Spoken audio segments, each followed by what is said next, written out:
سالیس عمر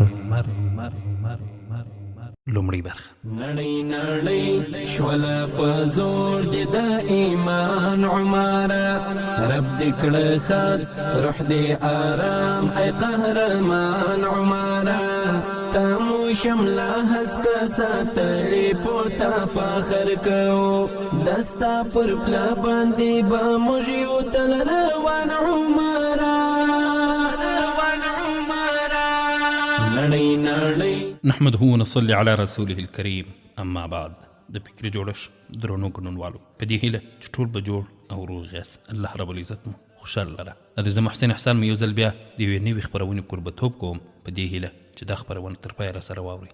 درنو او قدرمنو اورېدونکو، دا چې موږ د سالیس عمر رحمه الله خپرونه لومړی هم شروع کړې وه، له څو برخو ویلو وروسته بیرته راڅخه پاتې سول، نو کوشش به وکړو چې دا ځل له سره پیل او ستاسو د دعاګانو په برکت به انشاء الله تعالی تر پای رسوو. تاسو هم په خپلو نیکو دعاګانو کې مه هېروئ. د خپرونې نوم سالیس عمر د اسلامي امارت د مؤسس علیقدر امیر المؤمنین مولا محمد عمر مجاهد رحمه الله مستند تاریخ، د اسلامي امارت تاند لیکوال قاری عبدالستار سعید، ویان ستاسو ورور محسن احسان، نشر فکري جوړښت خپرندوی اداره. د خپرونې درنو او قدرمن اورېدونکو، له سریزې تېرېږو، راځو په لومړي فصل شروع کوو. له زېږېدو تر ځوانۍ. زېږېدنه: مولا محمد عمر مجاهد په 1909 هجري قمري کال کې چې له 1960 میلادي کال سره سمون خوري، د افغانستان په جنوب کې د کندهار ولایت د خاکریز ولسوالۍ کې دنیا ته راغی. د زېږېدو سیمه: کندهار ولایت د افغانستان په جنوب کې واقع دی چې مرکز یې کندهار ښار دی او د افغانستان دوهم تر ټولو ستر ښار بلل کیږي. کندهار په سیاسي لحاظ د افغانستان یوه مهمه او مرتخیزه سیمه ګڼل کیږي. د معاصر افغانستان مؤسس احمدشاه بابا د خپلې واکمنۍ اساس په همدې ولایت کې ایښی او له همدې ځایه د هند، ماوراء النهر او پارس پر خوا لښکرکشي کولې. تر هغه وړاندې د میرویس نیکه په مشرۍ د پاڅون مرکز هم کندهار و چې په پایله کې له افغانستان د صفوي یرغل ټغر ټول او د افغانانو مستقل دولت رامنځته شو. د صفوي اشغال د محو کولو او خپلواکۍ د اخیستلو له امله افغان میرویس خان هوتک خپل ویاړمن ملي مشر بولي او د میرویس نیکه په احترامانه نوم یې یادوي. دغه راز هوتکي دولت چې د صفویانو له زوال وروسته څو کاله په افغانستان او ایران سلطنت درلوده، د اسلامي تاریخ یو ویاړمن باب ګڼل کیږي. کندهار د معاصر افغانستان لومړی پلازمینه وه چې وروسته د تیمورشاه په دوره کې پایتخت کابل ته انتقال شو. د کندهار ښار شمال ته په 50 کیلومترۍ کې د خاکریز ولسوالۍ پرته ده. مولا محمد عمر مجاهد د همدې ولسوالۍ په چا همت قریه کې دنیا ته سترګې وغړولې.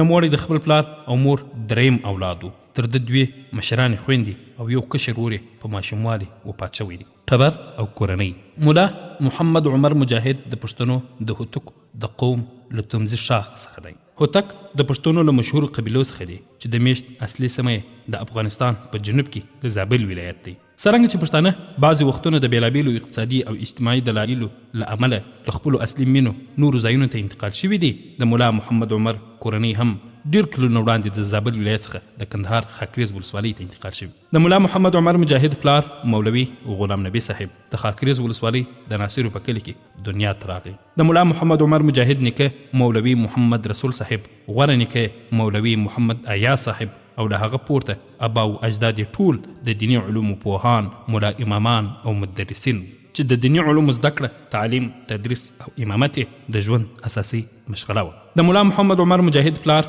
مولوي غلام نبي صاحب د خپل پلار مشر زوی و چې د مولوي محمد انور صاحب، مولا عبدالولي صاحب، مولا محمد حنیفیه صاحب او مولوي محمد جمعه صاحب په نومونو یې څلور نور کشران ورونه درلودل. د دوی کورنۍ د افغانستان د اکثریت عامو اوسېدونکو په څیر غریبانه ژوند درلود. په کندهار کې کوم معلوم جایداد، ځمکه او مالداري نه درلوده. د نورو علما کرامو او طالبانو په شان په خپل غریبانه ژوند قانع وو او د دنیا او مال د جمع کولو په ځای ډېره توجه د علم او دیني خدمت خواته وه. مولا محمد عمر مجاهد په همدې علمي او متدین خاندان کې په 1909 هجري قمري کال کې چې له 1938 هجري شمسي او 1960 میلادي کال سره برابر دی وزېږېد.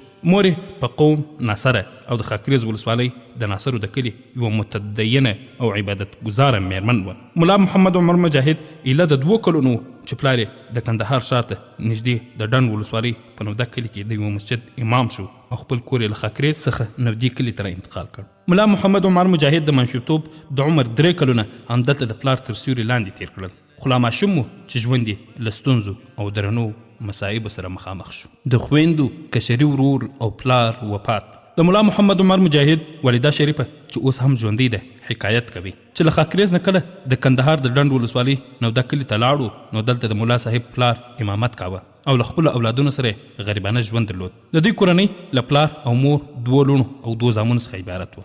د ملا محمد عمر 2 خویندې تر ده مشرانې وې او ورور یې چې شیرعلي نومېده تر ده کشر و. ملا محمد عمر په خپلو ماشومو خویندو ډیر ګران و او د ده پالنه به یې کوله، خو یو وخت په سیمه کې د خپرو شوو مرضونو له وجې یې خویندې یو په بل پسې وفات شوې چې دا د 4 کلن محمد عمر په ژوند کې لومړی خورا درنه ابتلا وه. مور یې حکایت کوي چې ملا محمد عمر د خپلو خویندو په پیرک ډیر ځورېده ځکه چې د ماشومتوب په دنیا کې تنها شوی و. خو د دې پیښې 1 کال وروسته چې په ده کومه ابتلا راغله هغه خورا درنه او سخته وه. د ملا صاحب مور د دې واقعې حکایت داسې کوي: ملا محمد عمر د 5 کلونو په عمر و چې پلار یې سخت مریض شو. د ملا صاحب تره مولوي محمد انور صاحب دغه وخت طالب و او په کندهار ښار کې درسونه ویل. په دې ورځ کې د ملا صاحب کشر ورور چې د غیږ ماشوم و هم مریض و. د ملا صاحب تره مولوي محمد انور راغی. ملا صاحب پلار یې د علاج لپاره کندهار ښار ته بوت او د کور سرپرستی د ملا صاحب بل تره ملا محمد حنیفیه ته چې د ملا محمد عمر د مور رضاعي ورور هم کېده پرېښوده. څو ورځې بعد د ملا صاحب د کشر ورور شیرعلي مرض زیات شو. مور او تره د علاج لپاره د کندهار ښار خواته روان کړ. دوی پیاده روان وو خو چې د میر بازار سیمې ته ورسېدل د ماشوم بدن بې حسه شو او سر یې د مور په اوږه ولګاوه. دوی چې ماشوم دا حالت ولید بیرته کور ته راوګرځېدل. کور ته په رسېدو یې لیدل چې ماشوم وفات شوی دی. په دې ډول 15 کلن محمد عمر یو مخ تنها شو. د ملا صاحب تره د ماشوم له تدفین وروسته کندهار ښار ته لاړ تر څو د ملا صاحب د پلار پوښتنه وکړي. هلته چې ورغی هغه لا هم مریض و خو له ده څخه د کوچني ماشوم پوښتنه کوله. د یې له وفات خبر نه کړ بلکې د روغتیا ډاډ یې ورکړ. ملا صاحب پلار چې په ښار کې د خپل طالب ورور سره په حجره کې اوسېده 100 ورځې بعد یې مرض سخت او ورپسې وفات شو. ورونو او نورو طالبانو یې تکفین او جنازه وکړه او د کندهار ښار د طالبانو په نامه مشهوره هدیره کې خاورو ته وسپاره. د ملا صاحب تره ملا محمد حنیفیه د خپل وفات شوي ورور کالي او پاتې شیان په صدر کې غوټه کړل. کور ته په رسېدو یې دا زړه ونه کړی شو چې د دې درانه مصیبت خبر د ملا محمد عمر مور ته واوروي نو ځکه یې یوازې دغه غوټه د کور په دروازه کې کېښوده او لاړ. د ملا صاحب مور فکر کاوه چې شاید خاوند به روغ شوی وي او لږ وروسته به راځي، خو وروسته یې چې غوټه خلاصه کړه ور معلومه شوه چې د ملا صاحب د پلار وروستۍ اغوستې کالي لنګوټه او صدرۍ پکې تړلي دي او په دې پوه شوه چې خاوند یې له دنیا رحلت کړی دی. په دې ډول له ټولې کورنۍ څخه یوازې مور او یو زوی یې ملا محمد عمر د یتیمتوب او بې سرپرستۍ له درنو غمونو او مصایبو سره پاتې شول. وروسته د مصلحت په اساس د ملا محمد عمر مجاهد د والدې شریفې نکاح د ده له تره او پالونکي مولوي محمد انور صاحب سره وشوه. د تره لخوا تربیت وړاندې وویل شول چې د ملا محمد عمر مجاهد کورنۍ د پخوا څخه د علم او دیندارۍ خاوندان. د نوموړي ترونه او نور نږدې خپلوان زیاتره د دیني علومو عالمان وو چې د امامت او تدریس په چارو بوخت وو. دوی نه یوازې په خپل اصلي میشت ځای خاکریز ولسوالۍ کې د امامت او تدریس وظیفه ترسره کوله بلکې کندهار په نورو شاوخوا سیمو کې هم وخت په وخت دغه سپېڅلې وظیفه سرته رسوله. لکه څنګه چې د ملا محمد عمر پلار د امامت او تدریس د وظیفې د پاللو لپاره د خاکریز څخه ډنډ ولسوالۍ ته تللی وو، ترونه یې مولوي محمد انور او مولوي محمد جمعه د کندهار په شمال کې د روزګان ولایت د دراود ولسوالۍ ته د امامت او تدریس لپاره لاړل او خپل یتیم وراره له خپل مور سره یو ځای له ځان سره دراود ولسوالۍ ته بوتلل. کوچنی محمد عمر له همدې ځایه د خپل تره تر سیوري لاندې ژوند پیل کړ او د کفالت او روزنې چارې د عالم تره مولوي محمد انور صاحب په غاړه وې. ملا محمد عمر مجاهد د ځوانۍ تر وخته د روزګان په دراود کې واوسېد. د ماشومتوب د ژوند چاپېریال ملا محمد عمر مجاهد په 15 کلنۍ د روزګان د دراود ته لاړ او د خپلو ترونو مولوي محمد انور او مولوي محمد جمعه تر سیوري لاندې ژوند پیل کړ. د نوموړي ترونه دواړه د دیني علومو پوهان یا په دودیزه اصلاح ملایان وو. ملا یا مولوي د دیني علم مرادفه اصلاح ده، خو په افغانستان کې ټولنیز نقش او اغیز ته په پام سره دیني عالمانو یا ملایان نفوذ د نور نړۍ په نسبت په مراتبو زیات دی. په افغاني ټولنه کې ملا یا عالم یوازې د امامت او تدریس دنده نه ترسره کوي بلکې په دیني او ډېرې اجتماعي امور کې د یوه معتبر مرجع حیثیت لري چې د ټولنې د رهبري، اصلاح، د منازعو د حل و فصل، د بیلاریو او ګمراهیو څخه د خلکو د ساتنې، د دیني شعایرو د ژوندي ساتلو او حتی د حکومت او سیاسي مرجعیت د تنبیه او اصلاح دنده هم د دیني عالمانو له مسؤلیتونو ګڼل کیږي. په افغاني ټولنه کې د دیني عالم یا ملا اساسي دنده د مسجد امامت دی. ډېری مساجد په خپل احاطه کې یو یا تریوه زیات اتاقونه هم لري چې درس یا دایره ورته وایي او د دیني علومو طالبان پکې اوسي. شاید له مسجد سره یو ځای د درسګاه دغه دود د صدر اسلام له نبوي مسجد څخه اخیستل شوی وي چې په څنګ کې د صفي په نوم د اوسېدو ځانګړی ځای درلود او هغه صحابه کرام رضی الله عنهم به پکې اوسېدل چې له لرې سیمو به د دیني علم او شرعي احکامو د زده کړې لپاره مدینې منورې ته راغلي وو. څو لسیزې وړاندې چې په افغانستان کې منظم دیني مدارس لږ وو او د حکومتونو لخوا هم دیني زده کړو ته کومه توجه نه کېدله، د هېواد په لر او بر کې د دیني علومو نږدې ټولو طالبانو په همدې کلیوالو مدرسو حجرو کې زده کړې کولې. ملا او طالب یا استاد او شاګرد چې د ټولنې په زړه کې اوسېدل 5 وخت له عامو خلکو سره په یوه صف کې درېدل او د عام ولس په هر غم او شادي کې ځان شریک باله. د وخت په تېرېدو یې له ټولنې سره ځانګړی نه شلېدونکي پیوند جوړ شوی و چې دغه تړون تر اوسه پاتې دی. ملا محمد عمر مجاهد د ولس او علماو د همدې صمیمانه تړون په کلیوالي چاپېریال کې راستر شو. د لارښودو استادانو او طالبانو څخه د ژوند لومړي آداب زده کړل، راسخ ایمان، پاک عقیدې، دیانت او سوچه مسلماني په زړه کې ریښې وکړې. د ولس په منځ کې اوسېدو ورته سوچه عادات، ژبه، غیرت، میلمهپالنه، خواخوږي، شرافت او د افغانولۍ نور مشخصیات تلقین کړل. د یتیمتوب او غریبانه ژوند سختیو یې روح او بدن ثقیل او محکم کړل او د ژوند په اوږدو کې د سختو ازمونو زغمولو ته یې اماده کړ. د دراوت هغه سیمه چې ملا محمد عمر مجاهد پکې له 15 کلنۍ بیا تر 21 کلنۍ پورې د خپل عمر مهم او شخصیت ساز کارونه تیر کړي یوه کلیواله سیمه ده. همدا لامل و چې نوموړی د یوه سوچه مؤمن افغان په حیث راستر شو او نه ماتېدونکی دیني صلابت یې د فطرت برخه وګرځېده چې بیا د ژوند تر پایه له همهغه راسخ عقیدې، ساده ژوند، صمیمانه چلند، ساده لباس او سوچه عادات سره پاتې شو. نوموړي د قریبانو په قول ملا محمد عمر په کوچنوالي خاموش مزاج درلود، د خو په عین حال کې متحرک او خپل کارونه په جدیت ترسره کول. له ماشومتوبه یې دا ځانګړنه درلوده چې کار او فعالیت د خبرو په نسبت ډیر و. صداقت او اخلاص چې د نوموړي مثالي صفتونه یادېږي له ماشومتوبه یې درلودل. دیني چارو په خاص ډول لمانځه ته له ډیرو ماشومتوبه بشپړه توجه درلوده او حتی په لمانځه کې خو له همهغه پیله دومره جدي و چې په هر کار مصروف و، خو چې د لمانځه او جماعت وخت بشو کار یې په ځای پرېښود او مسجد ته ځان رساوه. نوموړي په ډېر کم عمر د خپل مسجد په دایره کې ژوند پیل کړ او د دیني علومو زده کړو ته ملا وتړله. دا چې د خپل کور مشر ماشوم و نو د کور په کارونو کې هم برخه اخیسته، خو ډېره مشغوله په درس او سبقونو کې وه. هغه محیط عوامل چې د ماشومتوب او ځوانۍ په وخت کې د ملا محمد عمر مجاهد په ژوند اغیز درلودل ټول داسې څه وو چې په ده کې یې مثبت او نیک خصلتونه را ژوندي کول او روزل. نوموړي د یوه صالح پلار او دینداري مور زوی و چې له ښه نسب سره تعلق درلود. د کور چاپېریال یې د علم، دینداري او عبادت چاپېریال و. ژوند یې غریبانه او همیشه له داسې روزي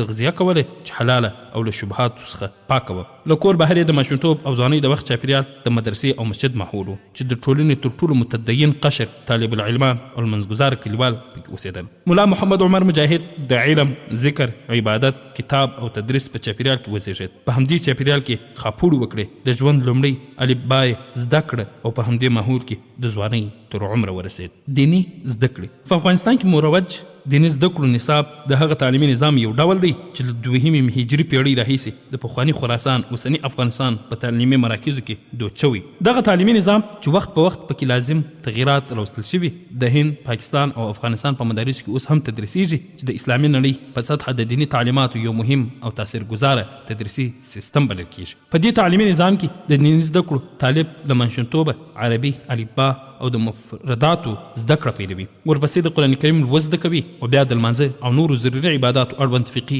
احکام او لومړني عقاید زده کوي.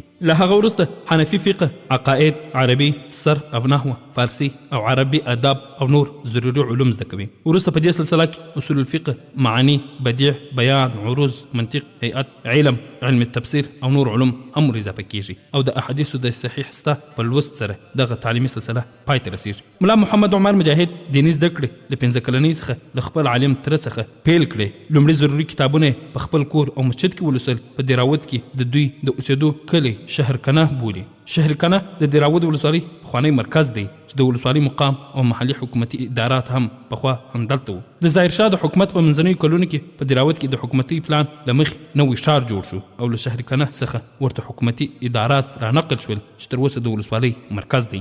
د ولسوالۍ په پخوانی مرکز شهرکنه کې یوه مدرسه وه چې د طالبانو د ډیروالي له امله په دراود کې په لویه دایره مشهوره وه. ملا محمد عمر مجاهد په 8 کلنۍ کې همدې مدرسې ته داخل شو چې د کمونیسټانو او شوروي یرغلګرو په خلاف د جهاد تر وخته په همدې مدرسه کې زده کړو ته دوام ورکړ. له ملا صاحب نه که څه هم د شوروي ضد جهاد د اضطراري حالاتو له امله د زده کړو سلسله نیمګړې پاتې شوه، تر دې مهاله یې کافي اندازه دیني علوم زده کړل. په عربي ژبه د مطالعې او استفادې استعداد یې وموند چې وروسته به یې هر وخت تفاسیر او نور دیني معلوماتي کتابونه مطالعه کول. نوموړي د کمونیزم ضد جهاد له بریا وروسته د کندهار په سنگ حصار سیمه کې مدرسه جوړه کړه چې د پکې په یو وخت د تعلیم او تعلم دواړو سلسلې تعقیبولې. خو د حرج او مرج او فساد په وړاندې په قیام سره د زده کړو دغه دوهم پړاو هم قاطع شو. ملا صاحب د علم ژور شوق درلودو، مدارسو، علمای کرامو او طالب العلمانو ته خورا زیات قلبي احترام درلود او همیشه د مدارسو او علمي خدماتو د پراختیا هڅه کوله. د لومړۍ برخې پای.